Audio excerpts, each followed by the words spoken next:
1918-2018, alors qu'on célèbre le centenaire de l'armistice et le courage des soldats morts pour la France, le devoir de mémoire exige également qu'on se souvienne de ce que l'histoire a oublié. C'est le cas des Congolais du village de Mbirou, situé au cœur de la forêt équatoriale. Léon Bemba, bonsoir. Bonsoir Denise. Comment expliquez-vous que les deux batailles de Mbirou aient été les grandes oubliées de l'histoire de la Première Guerre mondiale ? Vous l'avez dit Denise, l'histoire de la Première Guerre mondiale, dans l'histoire de la Première Guerre mondiale, on ne parle pas du Moyen-Congo, on ne parle pas du Congo, on ne parle pas de Mbirou, alors que Mbirou, qui est situé aux confins du Moyen-Congo et du Cameroun allemand, a bien connu la guerre. Et le combat qui s'est déroulé à Mbirou le 22 août 1914, c'est un combat rude, vraiment rude, qui a coûté le sang, qui a coûté la vie à plus de 100 Congolais. Alors, voyez-vous, le sang a coulé au Congo en 1914. L'Afrique occidentale française, qui heureusement n'a pas connu de combat sur son sol, est plus présente dans l'histoire de cette première guerre, puisqu'on parle très souvent des enrôlés sénégalais et maliens qui sont partis au front défendre les couleurs de la France. Oui, c'est une erreur. Je ne sais pas c'est dû à quoi. Est-ce dû au fait que la recherche à ce niveau-là est faible? Est-ce que les chercheurs n'ont pas retrouvé les traces du Congo dans les archives? Effectivement, c'est vrai, on parle beaucoup plus de l'AOF, alors que l'AOF a sa sœur, l'AEF, et que nous avons effectivement participé à la guerre, à la Première Guerre mondiale, tant au plan des recrutements qu'au plan des combats. Et je crois que le Congo, le Moyen-Congo, a participé une double fois, une première fois, en essayant de repousser, en essayant de défendre les limites de la France. Une deuxième fois, en allant à la conquête du Cameroun allemand voisin. Alors, la bataille de Mbirou éclate un mois après le début de la guerre en France. Qu'est-ce qui explique l'implication aussitôt de l'Afrique équatoriale française dans ce combat ? Il faut surtout rappeler que la France avait perdu du fait de l'accord franco-allemand du novembre 1911. La France avait perdu une partie importante, donc exactement 275 000 km², dans 150 000 km² revenant au Moyen-Congo. Donc vous comprenez que les milieux coloniaux espéraient toujours, nourrissant en secret une revanche, de reprendre le territoire qui leur a été amputé.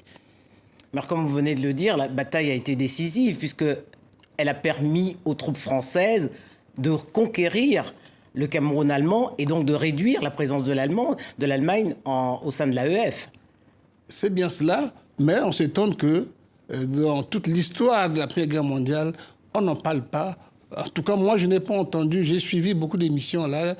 J'ai suivi beaucoup d'émissions en ce moment sur la commémoration du 7e anniversaire de l'amnistie de 18. Nulle part, je n'entends.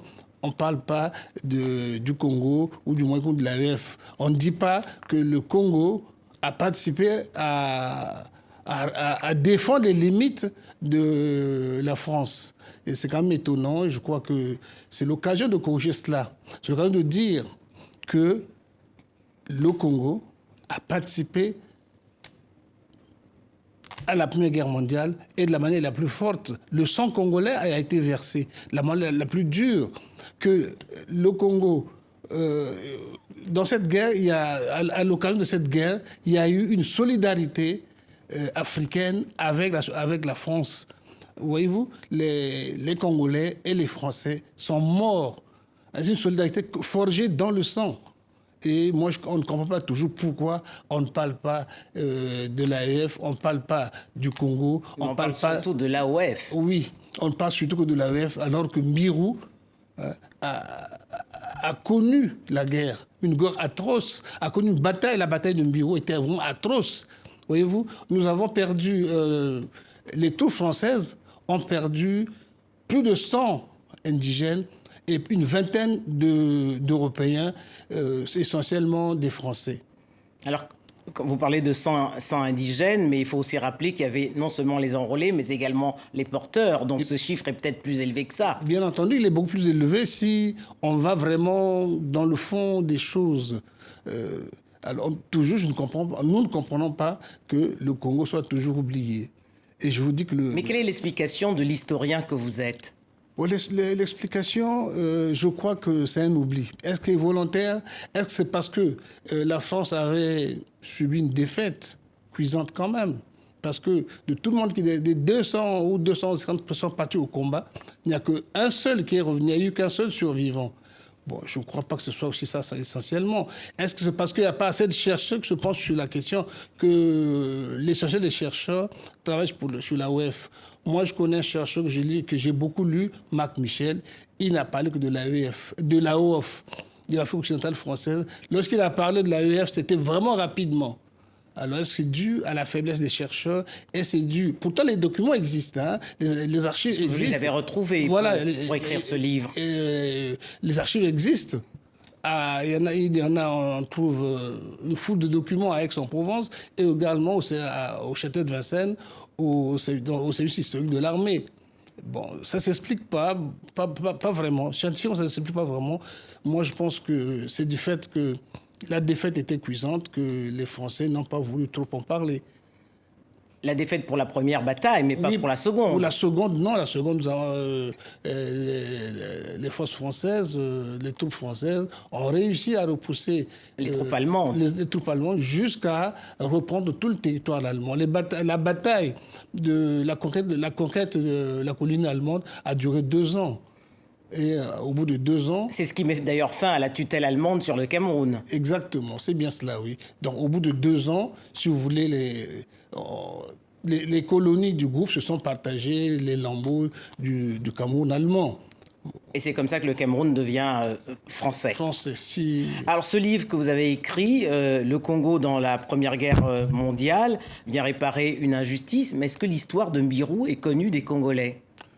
Malheureusement, là aussi, l'histoire de Mbirou n'est pas connue des Congolais. On a quelques échos, mais... Il existe pourtant des descendants de ces enrôlés. Pourtant, mais on a des échos.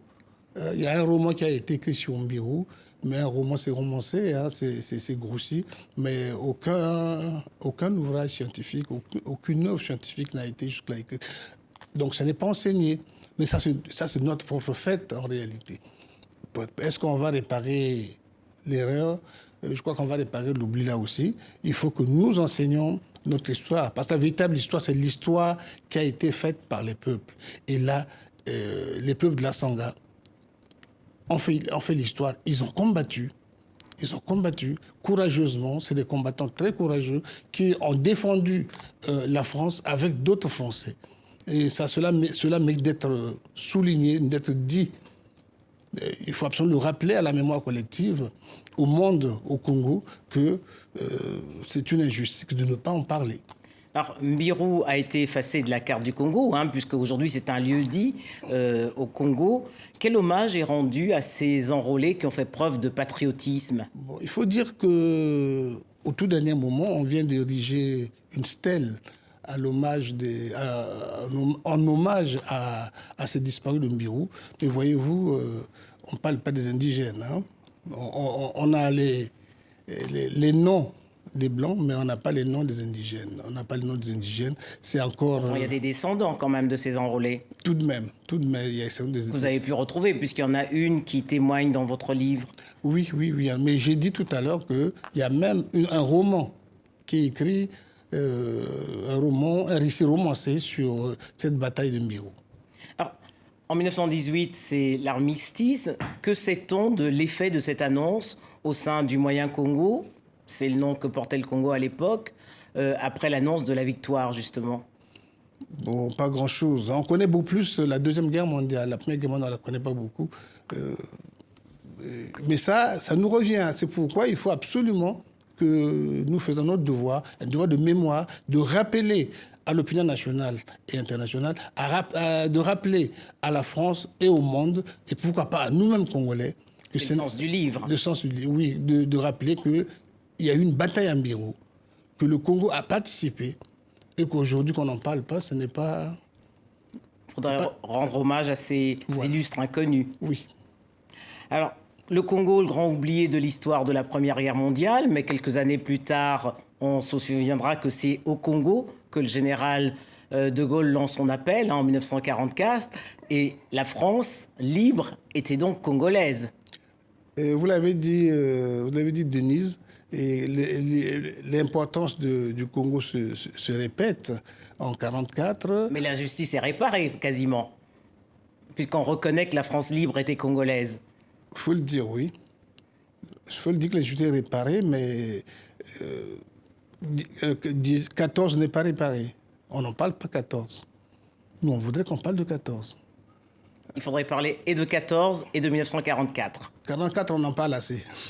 On en parle assez 44, mais 14, on en parle... Brazzaville, capitale de la France libre. Voilà. Et l'historien que vous êtes, comment compte-t-il réparer justement cette injustice au-delà du livre que vous avez publié ? Au-delà du livre, je crois qu'il faut que nous organisons des... Il faut que l'histoire soit enseignée, d'ailleurs aux Congolais en premier. Mais ça ne dépend pas de moi, ça dépend de la superstructure, ça dépend de beaucoup de choses, hein, des programmes. Bon, que l'histoire là soit bien connue également. Bon, ça dépend de beaucoup de choses, mais j'ai confiance. Il n'y a pas de raison qu'on continue à taire cette histoire. Ce ne serait pas... On ne peut pas continuer à ne pas en parler. Il faut qu'on en parle. Je crois qu'il faut commencer par organiser des conférences. Faire savoir. Faire savoir. Quel a été le rôle du Congo dans la Première Guerre mondiale. Faire savoir la véritable histoire de la Première Guerre mondiale chez nous. Voyez-vous, bon, je ne sais pas si les gens se rendent compte. Quand on a envoyé, lorsque nous avons fini par envoyer en 18, envoyer des porteurs, non, des Congolais, c'est-à-dire des combattants, des enrôlés en Europe. Mais voyez-vous qui faisait, par exemple, vous imaginez quelqu'un part de Ouesso à Pointe-Noire, à pied, pour aller prendre le bateau et se rendre en Europe. C'est quand même des choses que nos enfants devraient connaître, devraient savoir. À combien d'enrôlés estime-t-on l'apport du Congo dans cette première guerre ? 2000 enrôlés. Mais quand on dit 2000, ça c'est le chiffre final. Mais pour arriver à 2000, il y a beaucoup de rebuts.